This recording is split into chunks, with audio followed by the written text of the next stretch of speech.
Hello everyone and welcome back. This is part 2 of our tutorial series for creating stickman rig. In part 1 we created the stickman. In this part we will add armature bones and rig the character to make it ready for animation. To start with, we need to first apply all the modifiers from top in sequence. So apply mirror modifier first, then on the skin modifier click on create armature. This will take us to object data button. Select the character again and apply skin modifier, apply armature modifier and also apply subsurface division modifier. Now select the armature and in the armature object data button one resembling the stickman like icon. Under the display section click on octahedral and ensure that X-ray box is checked. Now I am going to change the color of the skin of the character to distinguish from the armatures, to distinguish comfortably from the armature. Now for that, go to materials tab and choose any color you like. Now select the armatures and switch to edit mode. Select the top two armature bones, press X and choose dissolve. Now go to options tab and activate X-axis mirror in tool shelf. Now switch to pose mode and when you select the armature bone and press G to move it, you will see that it is independent of the character. What we need to do now is we need to attach the skin to the armature. For that, go to object mode, select the skin first, then select the armature, press Ctrl P and in the parent menu choose armature deform with automatic weights. Now if you switch to pose mode and select the bone, press G, you will see that our character is now completely attached with the armature. Now we need to adjust the armature bone so as to make it ready for rigging. Press A to select all the bones under the pose menu. Click on clear transform and choose all. Now again in pose menu choose auto name left to right. What this will do is it will name all the bones from left to right.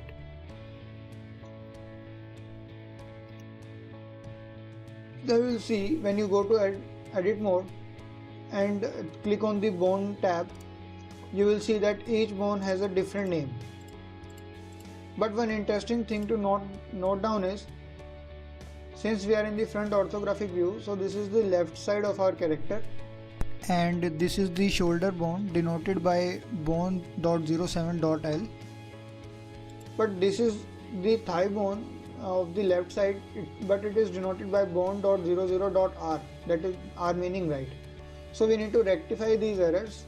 Now to rectify all this error, we will rename all the bones. Now for that, select the bone and give them a name. So I will give it a name as head bone, and this will be renamed as neck. This will be renamed as body. This one will be renamed as shoulder.L. This is forearm.L. This is shoulder.R. This one is forearm.R. This is thigh.R. This is leg.R. This is thigh.L. This is leg.L and this one is named as root. The naming of the armature bones is very important, and before moving further, do a cross check on all the names.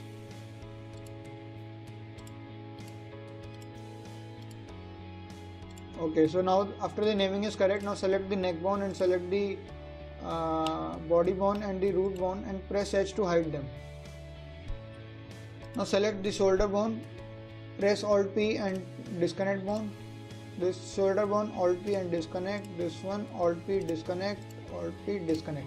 Now select the center node of both the armature bonds and press G to move them away to a point away from the body where the shoulder movements take place. Similarly for the thigh bones, move them over here. Now switch to pause mode and our character is almost ready for rigging. Now to rig the character we need to add bone constraints and inverse kinematic properties. Now to do that, select the bone. Now go to this chain like icon in the properties window and add bone constraint, choose inverse kinematics and set the chain length to 2 because there are 2 bones attached. Now click on this bone like icon and under the inverse kinematics section lock the X moment, lock the Y moment, and we are going to limit the Z moment. Now when we pan down the view, you will see that there is a circle encircling the hand. This denotes the bending of the hand. But since the hand does not bend backwards, it can only bend in the forward direction. Therefore, we need to set the limit. So we will set it to -180 to 0. Therefore, this will constrain the hand movement to only front.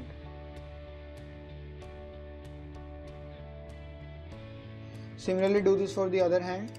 Select inverse kinematics, set the chain length to 2. In inverse kinematic properties, lock X, lock Y and limit Z movement from 0 to 180. Now select the leg bone. Add inverse kinematics, set the chain length to 2. Go to the bone tool and lock X, lock Y and limit Z. Now when you pan down the view, you will notice a circle along the sideways. But the leg should bend backwards through the knee. To rectify that problem, we need to rotate the armature bones at a certain angle.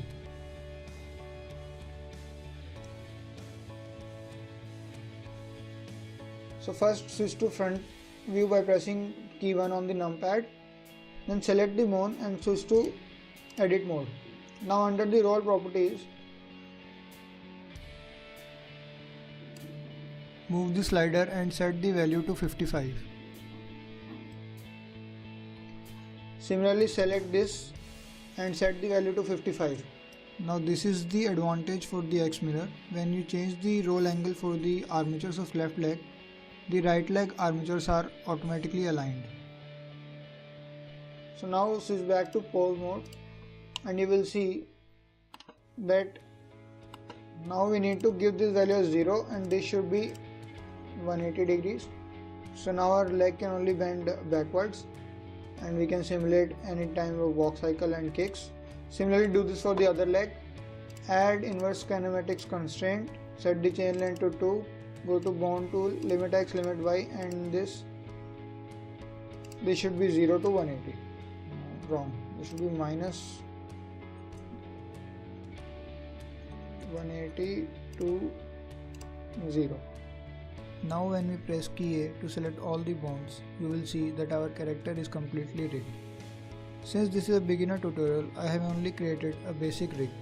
You can further go ahead by adding constraints to other bones as well and create a more sophisticated rig. This here ends the tutorial, and in the next part we will animate our character and develop a small walk cycle. If you liked watching the video, do subscribe and leave a comment. Thanks for watching.